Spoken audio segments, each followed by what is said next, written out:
देख रहे हैं नेक्स्ट 9 न्यूज और मैं हूं आपके साथ नेहा। देखिए यहाँ पर बता दें आपको कि महाराष्ट्र में इस वक्त जो घमासान युद्ध मचा हुआ है उसको बखूबी से आप लोग भी जानते हैं और हम भी अच्छे से जानते हैं। यहाँ तक कि मैं बता दूं कि राजनीतिक गलियारों में जो चर्चाएं सबसे ज्यादा हो रही हैं वो महाराष्ट्र को लेकर हो रही हैं। कारण आपको बता दें यहाँ पर कि महाराष्ट्र में 30 जून को जब एकनाथ शिंदे ने मुख्यमंत्री बनने की शपथ ली थी उसके बाद तब से लेकर आज तक कुछ ना कुछ मुद्दे उठते जा रहे हैं कि ये मामला आज की तारीख में सुप्रीम कोर्ट में पहुंच चुका है। बता दें यहाँ पे कि 10 दिन पहले सुप्रीम कोर्ट में जब सुनवाई हुई थी तो सुप्रीम कोर्ट ने 10 दिन के बाद की तारीख दी थी, यानी कि आज की तारीख दी थी। यहाँ पर आज सुनवाई हुई है तो सुनवाई में ये कहा गया है कि कल दोबारा से इस पर सुनवाई होगी और आज अभी तक कोई फैसला नहीं आया है, यानी कि उम्मीद ये है कि कल फैसला होने की बात निकलकर सामने आ रही है। आखिरकार क्या मुद्दा है कि यहाँ तक बातें सुप्रीम कोर्ट में पहुंच गई है तो वो भी बता देते हैं आपको।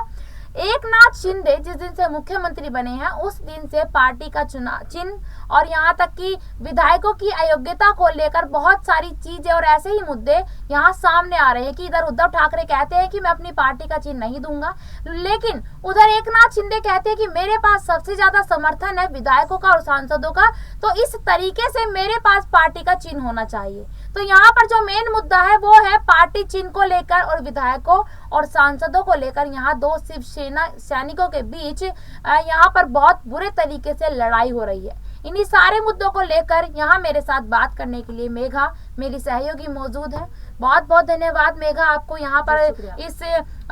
मुद्दे पर बात करने के लिए। तो सबसे पहला सवाल आपसे मेरा यही है, देखिए आज यहाँ पर सुप्रीम कोर्ट की सुनवाई हुई है, पहले भी हो चुकी है लेकिन कोई फैसला नहीं हुआ था। यहाँ तारीखों के ऊपर तारीख मिल रही है जैसे कि हमेशा एक अदालत में होता है। तो आपको क्या लगता है कि कल जो सुनवाई होने वाली है उसमें क्या फैसला निकलकर सामने आ सकता है? क्या कल शिवसेना के असली हकदार या यूं कह लीजिए कि शिवसेना की कमान किसके हाथों में आने वाली है? देखिए जिस तरह से आज की दलील रखी गई है दोनों पक्षों की तरफ से उसे देखकर लग रहा है कि उद्धव ठाकरे का जो गुट है, उद्धव ठाकरे कैंप जो है वो ज्यादा मजबूती से खड़ा है। वहीं अगर आज की दलीलों पर गौर किया जाए तो कपिल सिब्बल जो है उद्धव ठाकरे का नेतृत्व कर रहे हैं, वकील हैं उनके, और उन्होंने कई सारे बातों पर जो है सुप्रीम कोर्ट में दलील पेश की है और एकनाथ शिंदे के गुट पर सवाल खड़े किए। सबसे पहले अगर बात की जाए तो शिंदे गुट का यही दावा है कि शिवसेना उनके पास होनी चाहिए क्योंकि उनके पास ज्यादा विधायकों की बल है। लेकिन यहाँ पर कपिल सिब्बल का उद्धव ठाकरे के पक्ष में यही कहना था कि आज अगर विधायकों से पार्टी बनने लगी तो ऐसे तो फिर यही होगा कि जिसके पास ज्यादा विधायक है पार्टी वही छीन ले जाएगा। और कहीं ना कहीं आज जो है देश में लोकतंत्र खतरे में है क्योंकि आज देखा जा रहा है कि विधायक जो है कूटनीति कर रहे हैं। देखिए आज 1/3 विधायक भले ही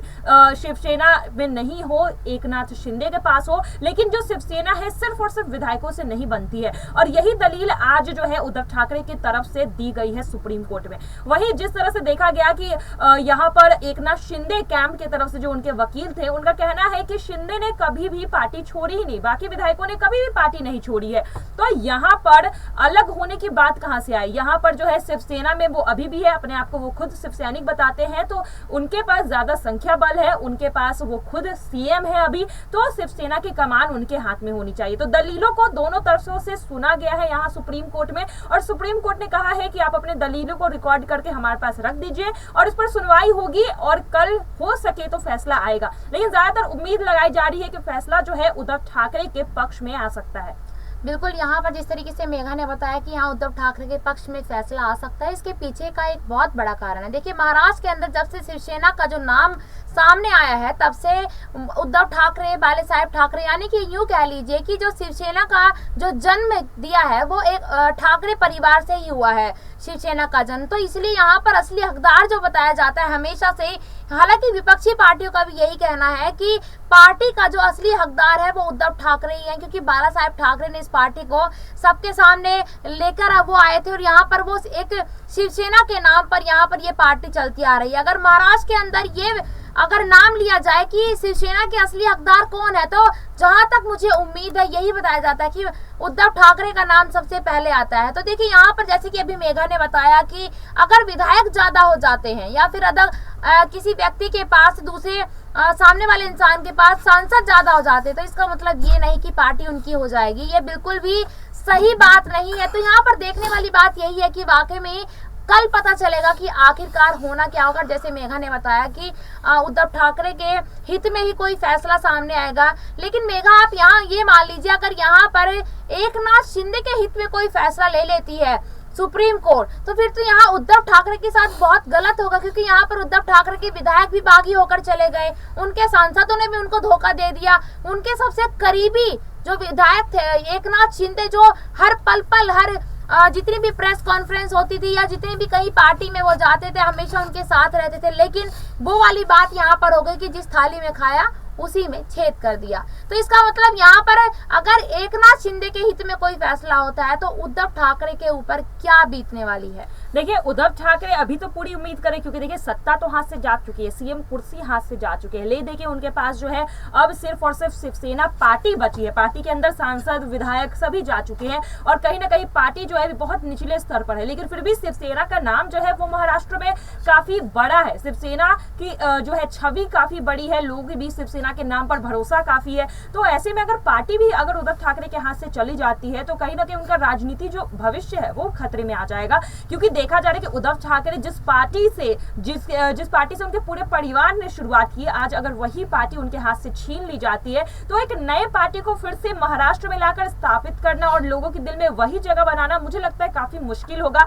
और आज इस उम्र में आके अगर आप फिर से शुरुआत करेंगे तो बिल्कुल राजनीति मैं कहूंगी कि फिर जो आज मुकाम पर आज उद्धव ठाकरे पहुंचे वो मुकाम हासिल करने में उन्हें फिर एक अरसा लग जाएगा। तो इस वजह से आज देखा जा रहा है कि ले दे की जो आखिरी उम्मीद है वो सुप्रीम कोर्ट बची हुई है, और सुप्रीम कोर्ट ऐसा नहीं है कि एक तरफा फैसला सुनाएगी। सुप्रीम कोर्ट न्यायपालिका जो है ये देखती है कि कौन किसके हक में बात होनी चाहिए, किसके हक में नहीं, क्या दलील पेश की जा रही है, क्या सबूत, कानून के दायरे में रहकर ही पूरी फैसले जो है यहाँ पर लिए जाते हैं सुप्रीम कोर्ट के अंदर। तो अभी भी शिवसेना उम्मीद कर रही है कि पार्टी भले ही हाथ से चली गई है, बार बार ये आरोप भी लगाया जा रहा है कि जो आज हुआ है वो असंवैधानिक रूप से हुआ है, लेकिन अब देखना यही है कि सुप्रीम कोर्ट भी क्या इस बात को मानती है और क्या यहाँ पर एकनाथ शिंदे जो लगातार जो है उद्धव ठाकरे को झटके पर झटकर दे रहे थे, क्या इस बार सुप्रीम कोर्ट की तरफ से एकनाथ शिंदे को झटका मिलेगा। बिल्कुल मेघा ने एकदम सही बात यहाँ पर बताई है कि क्या एकनाथ शिंदे को यहाँ पर झटका मिलेगा या उद्धव ठाकरे को झटका मिलेगा, ये कल पता चलेगा, क्योंकि कल सुप्रीम कोर्ट की सुनवाई होनी है। आज उसे यहाँ पर सुनवाई हुई है पर फैसला नहीं लिया गया, लेकिन कल जहाँ तक उम्मीद है 99% फैसला ले लिया जाएगा। बहुत बहुत धन्यवाद मेघा, आपने हमारे सारे सवालों का जवाब दिया। और देखिए यहाँ पर अगले टॉपिक के साथ आपसे हम जरूर मिलेंगे महाराष्ट्र के किसी अन्य मुद्दे को लेकर। तब तक के लिए देखते रहिएगा नेक्स्ट 9 न्यूज। धन्यवाद।